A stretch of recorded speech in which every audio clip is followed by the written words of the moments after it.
کا زنا کرنا بہت بڑا جرم، شادی شدہ کا تو اور بھی بڑا جرم، اور مرد کا زنا کرنا بھی بہت بڑا جرم، عورت کا زنا کرنا اس سے بھی بڑا جرم ہے۔ تبھی اللہ نے جب زانی کی سزا بیان کی ہے نا تو عورت کا ذکر پہلے کیا۔ قرآن ہر چیز میں مرد کو پہلے ذکر کرتا ہے، عورت کا بعد میں۔ چور کا ہاتھ کاٹنے کی باری آئی تو اللہ نے فرمایا چور مرد کا بھی ہاتھ کاٹو اور چور عورت کا بھی ہاتھ کاٹو، یہاں مرد کا ذکر پہلے، عورت کا بعد میں۔ لیکن زنا کی جہاں بات آئی اللہ نے فرمایا زانیۃ والزانی فجلدوا کل واحد منہما مئۃ جلدہ، زنا کرنے والی عورت کو بھی 100 کوڑے مارو اور مرد کو بھی۔ تو یہاں عورت کا ذکر پہلے اس لیے کیا کہ عورت میں زنا کی رغبت کم ہوتی ہے اور اس میں حیا بھی ہوتی ہے، اس کے باوجود اس کا زنا کرنا یہ بہت بڑا جرم ہے۔ مرد کا بھی زنا کرنا بہت بڑا جرم ہے، سزا اللہ نے دونوں کی ایک رکھی ہے، لیکن حقیقت میں یہ فرق ہے ان میں، یعنی عملی طور پر دونوں کی جرم میں فرق ہے۔ اب سزا اللہ نے ایک کیوں رکھی ہے؟ اللہ کی حکمتیں اللہ بہتر جانتا ہے۔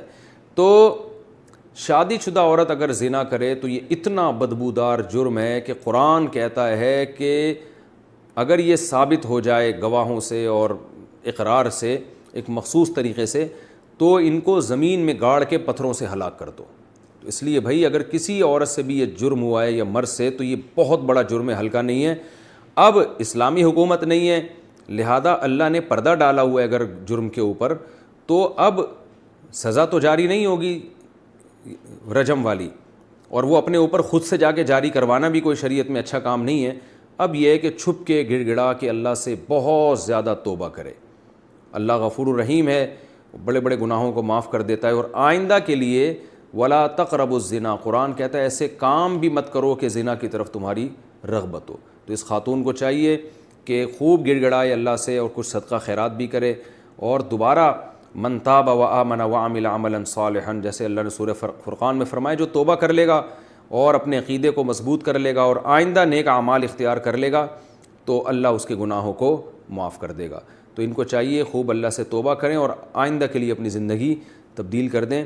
اللہ غفور الرحیم ہے، اور اس پھر سچی توبہ کرنے کے بعد اس جرم کو بھول جائیں، نہ کسی کے سامنے تذکرہ کریں، نہ خود سوچیں ایسے جیسے کبھی کیا ہی نہیں ہے، ایسے اپنے بارے میں یہ ذہن میں رکھیں کہ جیسے میں نے کبھی یہ کیا ہی نہیں ہے، بار بار اس کو سوچیں نہیں۔ پھر ناجائز تعلقات میں لیے گئے تحفے کا حکم، اگر کسی کا ناجائز ریلیشن ہو اور محبت میں تحفے کا لین دین ہو تو کیا اب ان تحفوں کا حکم کیا ہوگا؟ کیا وہ واپس کرنا ضروری ہیں؟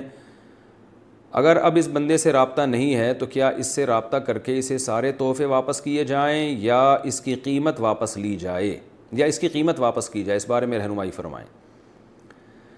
دیکھیں اگر کسی سے خدا نخواستہ ناجائز تعلق تھا تو اس نے جو گفٹ اس تعلق کو پیدا کرنے کے لیے دیے ہیں، یعنی کسی نے کسی عورت کو گفٹ دیے، نیت اس کی یہ تھی کہ تاکہ اس گفٹ سے یہ میرے ساتھ ناجائز تعلق رکھے، اور خاتون نے بھی لیے اسی نیت سے کہ بھئی میں اس لیے لے رہی ہوں تاکہ میں اس کی خواہش پوری کروں، اس کے ساتھ ناجائز تعلق رکھوں، تو پھر تو یہ گفٹ کا لین دین بالکل حرام تھا، اور اس خاتون کے لیے اس گفٹ کا استعمال جائز نہیں ہے، اس کو صدقہ کر دیں وہ، یا اس گفٹ کو یا اس کی قیمت کو۔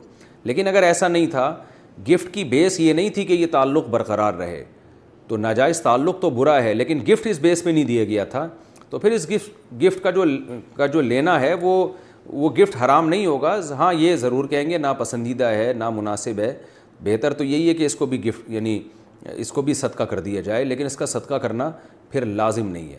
البتہ یہ کوئی پاکیزہ اور حلال طیب میں شامل نہیں ہے یہ چیز، کیونکہ نامحرم مرد اور عورت کا کوئی اس طرح کا لین دین جبکہ ان کی نیتیں بھی ٹھیک نہ ہو، یہ بہرحال مکروہ اور ناپسندیدہ ہے، لیکن اس کو حرام نہیں کہیں گے اس صورت میں۔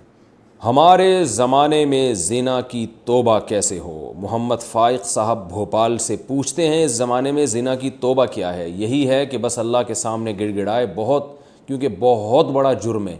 وَمَن يَفْعَلْ ذَلِكَ يَلْقَ أَثَامًا، قرآن کہتا ہے جو زنا کرے گا نا وہ بہت بڑے گناہ سے اس نے ارتکاب کیا، يُضَاعَفْ لَهُ الْعَذَابُ يَوْمَ الْقِيَامَةِ، قیامت میں اس کو بہت شدید عذاب دیا جائے گا، اس لیے بڑا سخت جرم ہے، ہلکا جرم نہیں ہے۔ خوب اللہ کے سامنے گڑ گڑا کے توبہ کی جائے، رو رو کے معافی مانگی جائے، رونا نہیں آتا تو رونے جیسی صورت بنائی جائے، اور اللہ کے غضب کو ٹھنڈا کرنے کے لیے کچھ صدقات و خیرات بھی کر دیا جائے تو زیادہ اچھا ہے، اور ساتھ ساتھ پھر آئندہ ایسا کام ہی نہ کیا جائے جس سے اس گناہ کی طرف رغبت ہو، یعنی اس گناہ تک پہنچانے کے تمام ذرائع اور وسائل کو بند کر دیا جائے، یہ سچی توبہ ہے۔ تو پہلے بھی یہی تھی، آج بھی یہی ہے۔ البتہ اگر 4 گواہ اس پر گواہی دے دیں، حکومت اسلامی ہو اور پھر وہ حکومت سزا دے، وہ ایک الگ بات ہے، لیکن آج کل وہ نہیں ہوتا، بس توبہ استغفار کریں.